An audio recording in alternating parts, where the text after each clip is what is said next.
healthcare workers have been killed in Israeli detention since October 2023. Free! Free! Free! Free!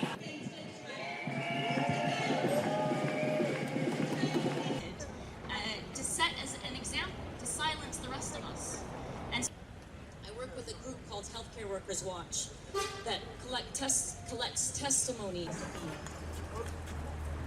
So one of the previous speakers mentioned the same thing that should have been done for the thousands of Palestinian detainees without charge currently in Israeli detention, including hundreds of children.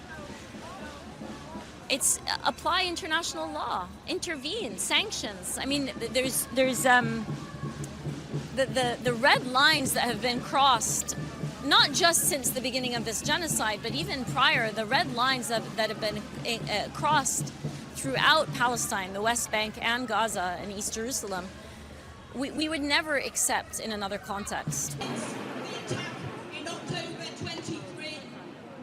We would never accept it. We would never accept for plausible genocide to be determined by the International Court of Justice now over 2 years ago, with provisional measures that mean nations have an obligation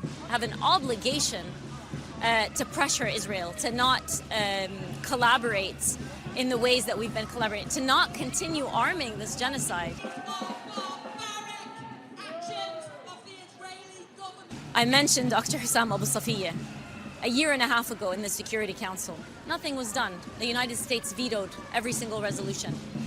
So I think we just need to change the global stage, but that and the power dynamics on this planet.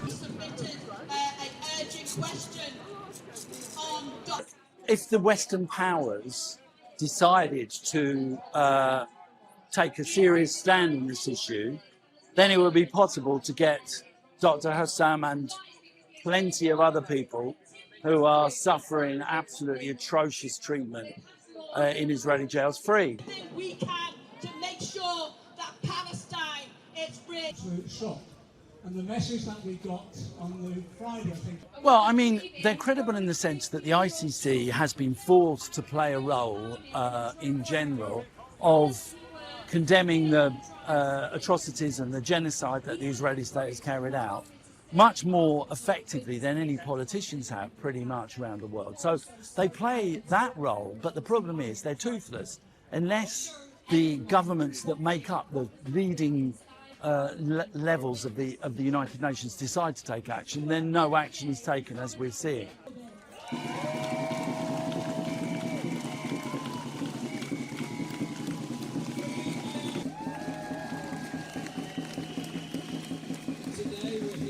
The British government is one of the few left that support Israel. So I would have thought the British government would be perfectly capable of putting a whole lot of pressure on the government of Israel to end the detention of Dr. Safiya. And that is exactly what we're demanding in Parliament every single day, and we'll carry on making that demand. Spoke before me, John McDonnell, has done incredibly well on leading. The International Criminal Court, the International Court of Justice, the many Geneva Conventions are the only tools we've got. So let's not condemn them, but let's condemn the governments that claim to respect international law and international legal processes, and when a decision is made, will not actually do anything about it. And so it's up to us to demand implementation of the decisions of the ICJ and the ICC.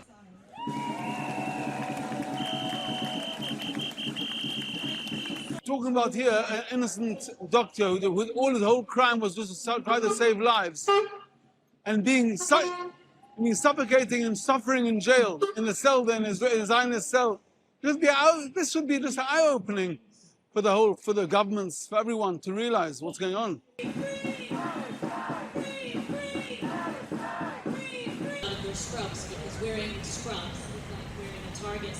Unfortunately, there's so much lobbying and so much pro-Israel activity in the high windows, as I say, in the high government places. We are the people, and we can make a change. On December 3rd,